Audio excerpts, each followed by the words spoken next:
Hi, I'm James Ballard, and I'd like to welcome you to the ArcGIS Runtime SDK for Qute's Embedded Linux Beta. So when you get the download, you're going to get a couple of readmes. So let's go through those briefly and so you can get you started. So in the first one, you'll see it's all about getting started and the system requirements. So the system requirements will cover what kind of Linux machine you need to use to do the cross-compiling, and also what kind of system requirements are going to be required for your embedded Linux device as well. And then the second README, we're going to talk about the compilers and the configuration. So this will talk about, once you have your Linux machine, how to set up your cross-compilers. And there'll be a little bit more info on that in the README. There's more info in all the READMEs. It'll go into more detail. So let's talk about the third one. So this is all about cross-compiling Qt. So after you've got your cross-compiler set up on your Linux machine, this will go through how do you download the Qt sources and cross-compile it so it'll target your platform. So there's a lot of info in that README about that. And finally, README 4, it's all about building an app. So why don't we go ahead and get started. Okay, so we've got Qt Creator here open on Ubuntu 16. Let's go ahead and get the cross-compiler set up. So in your kits section, in your compilers, you should have some entries for GCC 5. And you can see this one here. Actually, let's go to the C++ section. It doesn't really make that much difference, but here we go. So you can see we've got GCC 5, C++, ARM64.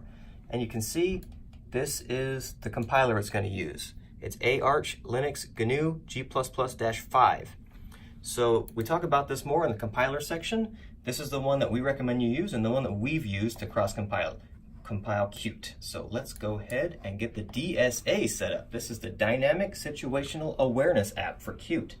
So I've got everything downloaded here, and I've got the Qt kit set up, and we are set up with this kit right here, and this is all, it's got everything configured, and I'll show you right now how to get everything working. So in the main profile, let's go ahead and get rid of the message simulator. We're not going to need that one for this. So we'll just comment that one out. And then in the ArcGIS runtime.pri file, this is what it uses to find where the SDK is installed. And I should add that the download and install, the setup for Linux, the native Linux setup, is required. So the beta is going to use those same headers from that install.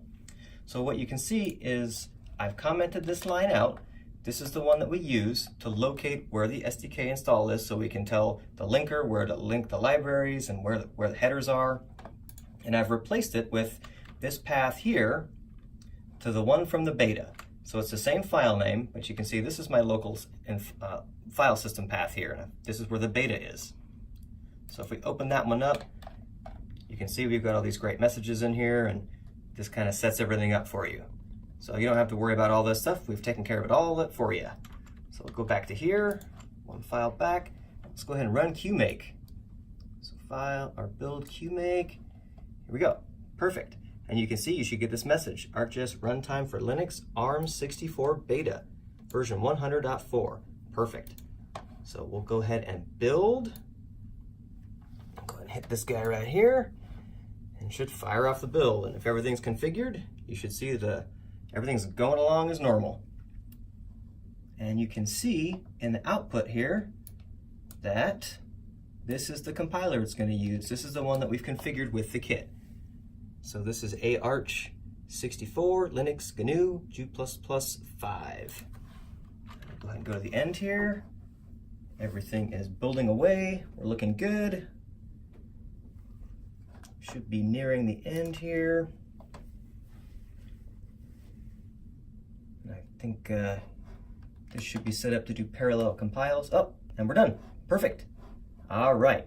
So the next step is going to be deploying this onto your device. So we'll get a thumb drive, we'll copy the app, we'll copy the Qt libs, and then the next step, let's get it on the device. Okay, so in the last step, we talked about cross-compiling the app and getting everything built.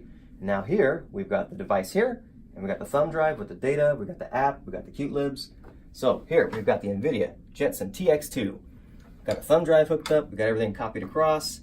Here it is running, and let's go. So DSA app.